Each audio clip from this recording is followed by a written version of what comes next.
Alors, je remercie vivement la mairie de Paris pour avoir eu cette volonté de marquer d'une empreinte ce massacre oublié, en dévoilant cette plaque à la mémoire de toutes ces personnes tuées sans justice et à tous ces blessés qui n'ont jamais eu de reconnaissance. Même si je ne comprends pas bien pourquoi cette cérémonie a lieu un 6 juillet au lieu d'un 14 juillet. Je remercie également Nicolas Bonnet-Oulalge, qui a été à l'origine du vœu déposé au sein du Conseil de Paris. Enfin, je remercie vous tous qui êtes venus ici, et en particulier les familles des victimes de ce massacre. Elles sont assez nombreuses, surtout celles et ceux qui sont venus spécialement d'Algérie. Voilà.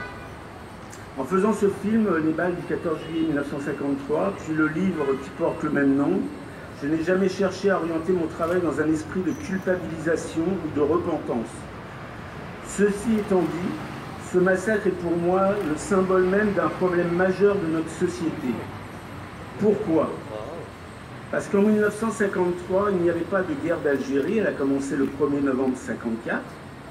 Il n'y avait donc aucune justification, entre guillemets, pour tuer des gens qui défilaient pacifiquement, justifications qui ont eu lieu plus tard, lors des répressions sauvages par la police de Paris dirigée par M.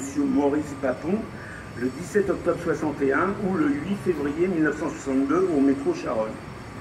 Non, le 14 juillet 1953, il n'y avait rien de tout cela. Et pourtant, il y a eu ici, là, c'est juste là, en face, là, et là, autour de là, et surtout en face. Il y a eu 7 morts, et j'ai réussi à retrouver la liste de 50 blessés par balle.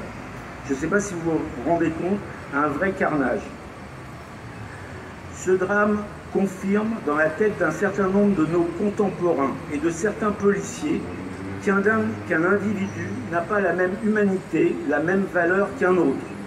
Ce drame, donc, nous questionne sur notre rapport à l'autre, à celui qui n'est pas comme nous ou qui fait partie d'une minorité. Hélas, cette question est toujours d'une brûlante actualité et nous oblige aussi à réfléchir au rôle de la France coloniale et à la colonisation en général. Enfin, pour terminer, je dirais que cette histoire est importante parce qu'elle s'est déroulée un 14 juillet, jour de la fête nationale, où la devise de notre République, liberté, égalité, fraternité, a été tachée de sang. En effet, ce jour-là, il n'y a pas eu de liberté, car on a tué en plein jour et sans sommation. Il n'y a pas eu d'égalité, car la justice n'a pas été rendue, mais remplacée par une manipulation d'État. Il n'y a pas eu non plus de grande fraternité, il y en a eu un peu quand même, car il y a eu peu d'entraide et aucune reconnaissance officielle du sort tragique des victimes avant cette première reconnaissance, 64 ans après les faits. Ces morts et ces blessés nous rappellent qu'il ne suffit pas de clamer les belles valeurs de notre République, mais que nous devons les faire vivre dans notre quotidien et dans nos actes.